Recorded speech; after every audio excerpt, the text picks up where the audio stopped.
मुलांसोबत कसं वागलं पाहिजे आणि ते काहीतरी बोलल्यावर आम्ही कसं रिॲक्शन द्यायला पाहिजे. आई बाप पण शिवाय जगात कुणालाच वाटत नाही आपलं चांगलं. तू ठरव तुझ्या आयुष्यात तुला कुणाची मदत घेऊन आळी म्हणून जगायचंय का स्वतःचं कवच स्वतःच फुलपाखरू म्हणून जगायचं ओढायचं. आम्ही काय करायचं हे आम्हाला कळत नाही, कन्फ्युजन होतं पुढे जाऊन काय करायचं.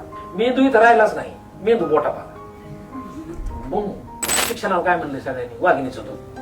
हा ते म्हणते ही वाघिणीचं दूध प्यायला इकडे पाणी प्यायला लागले. डिप्रेशन म्हणजे नेमकं काय असतं? डिप्रेशन म्हणजे असा एक शब्द की ज्याचा अर्थ आपल्याला कळत नाही, आपलं उगाच बोलत. माझं पोरग 6 वर्षाचं आणि ते मला गेल्या आठवड्यात म्हणलं बाबा मला जरा बोर झालंय.